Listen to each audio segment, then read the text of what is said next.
Sparkle Squads. So I'm going to be making a necklace and bracelet and earrings with the February 2023 Potomac Beads Treasure Edition Best Bead Box. And I have pulled out the Valentine theme that they had going in the box. Now, I've got a ton of other goodies left over here that I'm not going to be using because I decided I wanted to have the pink and red. So I've got a little bit of everything laid out here. I am using several of the items from the kit, including this cute little star heart pendant. So I pulled out the pink and red stuff, the bead mix, the seed beads, some little Potomac pearls in the pink. And then from the previous month's box, I am using the Potomac beads, bead stringing wire. Still kind of fleshing out this bracelet back here. I am using from my stash a flower toggle clasp. Then I'm going to use these two hearts over here to make some earrings and put the necklace onto the wire. So if you saw my previous jewelry tutorial for Potomac beads, you will have seen me crimp and everything, but this is going to be the same process. I'm going to show you that once, and then I will just complete it off camera and show you the total set once I get everything put together. So also from my stash, I have a lobster claw clasp back here, and I've got this laid on the left hand side of my board because when I pick this up and put this on, it's going to actually turn around. Since I'm right-handed, I want my right hand to be operating that lobster claw clasp over there. To the right of the board, I have the split ring, which is like a double jump ring, and it's more secure. So I'm going to have the lobster claw clasp onto the split ring and then be able to clasp my necklace. Because I'm only making an 18-inch necklace this time, I could put an extender chain. For this beautiful little heart here, I'm going to pull in some of the colors of what I've got going on in the necklace. Because this is a double-sided pendant, it doesn't matter which way it goes. I'm going to use my one-step looper tool. I'm going to get this at the edge of that bead, give it a squeeze. Try not to harm the bead that's closest to it. I'm going to pull this back just a hair in order to get a nice simple loop. And then you might find that you need to clean it up just a little bit with your round nose pliers. If you do, just go ahead and pull that up. My loop is pretty good, but I just want to come into the loop and close that off. Make sure I don't have a gap. And then I'm going to come here on the very back and just bend it back slightly. Make sure that's closed. Now I have this simple loop on the top, very quick and easy, and I didn't have to worry about it breaking my bead. And then I have a dangle here on the bottom, so I'm going to use one of my smaller head pins, which does not have a little loop on the end of it, to put a flower on, because I'm going with the hearts and flowers theme. Okay, so this is acting actually like a daisy spacer, so I'm going to leave this head pin coming out right here, and then I'm just going to pull up, just like I did in my other video. Just get something like that. I can pull the bend out of the wire, and then that makes it a little bit closer to the flower on the back, and then that will move freely. I just need to make my simple loop now with my handy dandy little tool.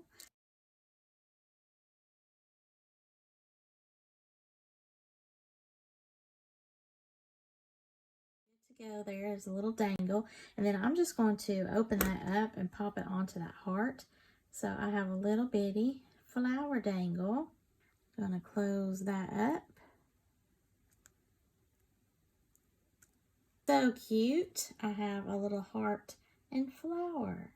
I'm going to go ahead and open up a jump ring just by pulling that towards myself. It opens the door is what I call it. I'm going to put this jump ring onto a split ring. I'm going to grab hold of my heart pendant and just close that door back, making sure that I don't bend it in an unnatural way, and squeeze that to be sure that is closed. So now I've got this on a split ring, which is a little bit more secure, and once it goes onto the necklace, then it's going to be front facing, but this can turn around and twist however it wants to. But I have my little hearts and flowers, and it gives it a little bit more dangle effect there, a little bit more length as well. But the split ring, because it's going to be in between the beads and it's going to kind of move around, this is a little bit more secure versus just having a jump ring onto the beading wires. So pendant is done. Now I'm going to cut my wire so that I can string on the beads for the necklace. It's going to be an 18-inch necklace. I'm going to do 24 inches of wire, and I'm just going to measure it down here on my table, but you can use a tape measure or a ruler, however is best for you. The main thing is whatever the length is of your necklace, you want to give like 2 inches of wiggle room on either side in extra wire, because it's better to have too much wire than not enough, right? And then also, if you're not familiar with how to size, I use a beading board. Now, if you don't have a bead board, then you can, this is a fancy one. You can get those flocked ones for like $1 at the Dollar Tree even. They've started selling those.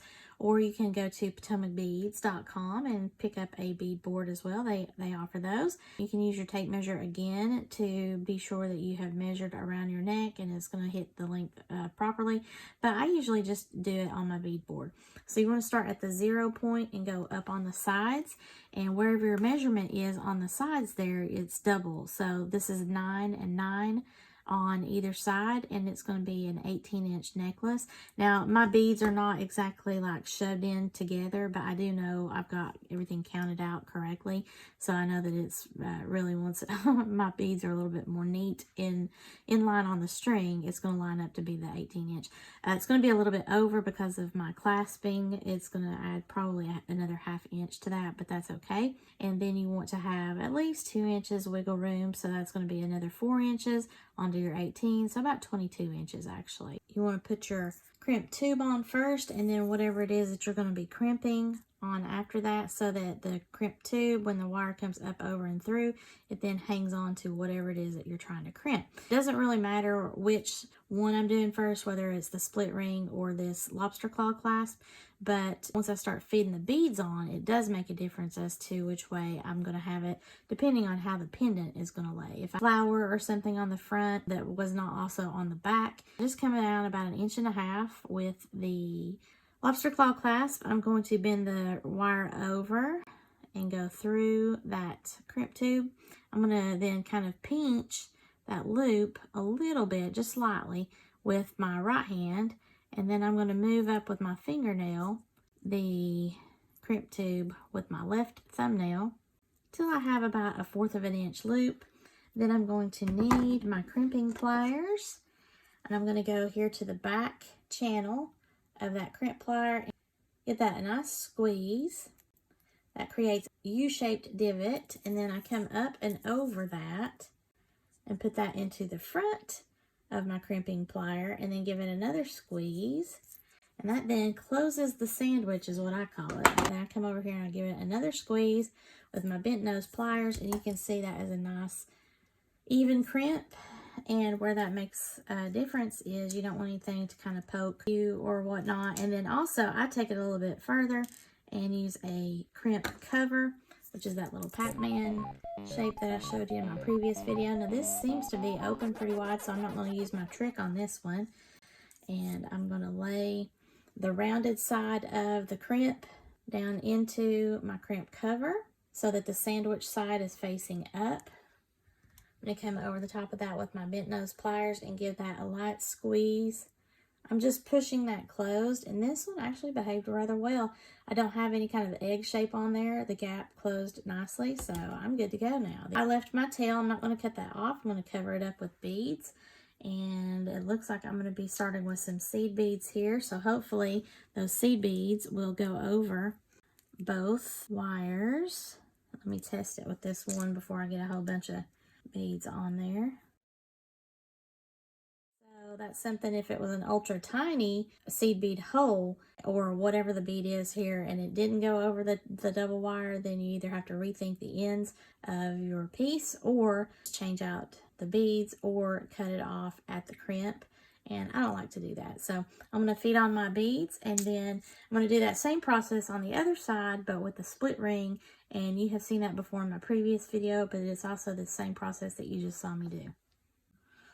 Alrighty, so I have my little necklace laid out here, and you can see it goes up to the 9 inch on both sides in beadwork. And then I already have my clasp up here, so 9.5 because of the clasp. And I'm going to the midpoint there of the clasp because that's where there's kind of a little wiggle room as far as the sizing goes. So if I've got 9.5 and 9.5 by the time I get this split ring put on, then that is really going to be a 19-inch necklace overall. And then you can add an extender chain if you'd like. I'm going to grab one of my crimp tubes here, and you can see I have a lot of wire left, and I'm going to put this split ring on. If you don't want to fool with that massive length there, you could cut that off with your cutters, but still give yourself a generous amount. So what I'm going to do here is just grab a hold of the end of that wire and pull the slack out.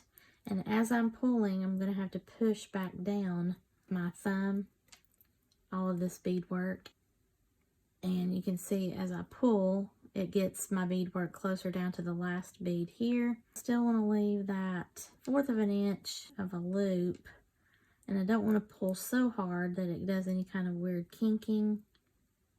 So I think I'm good there. This is also the last time that you can kind of pick it up to be sure that you don't have any huge gaps. Just in case you know, moved around a little bit more than you should have. That's why, another reason why I like to work on a bead board. So I think I'm good there. I'm going to go ahead and take my crimper and come over here in the end and give it a squeeze to make that divot. Then I'm going to come over the top, just like I did last time, being sure I don't squeeze my C bead. Give it a squeeze that closed the sandwich. Take my bent nose plier, give that a squeeze. And then I'm going to take my flush cutter and just cut the tail. So I want it to go right up against the end of this heart, but be sure that I'm not cutting the wire that is inside the beads. Wiggle that back down so that that covers everything up and I don't have anything stick out and scratch me.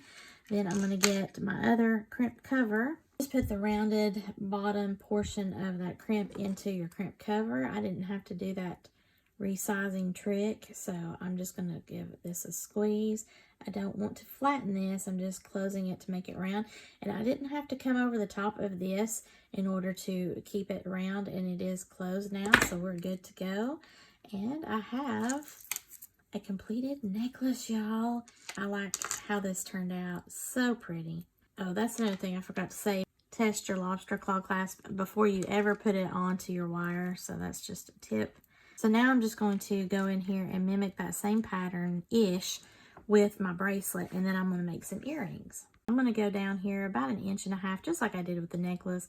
Fold this up over and down into my crimp. I'm trying to keep my wire parallel because I don't want it to cross. You have to keep your thumbnail in play on the left if you're right-handed as you scooch this down. So I don't want this to be right up on top of whatever I'm crimping it to, because as I crimp it, it'll tighten that loop. So that's a good loop right there.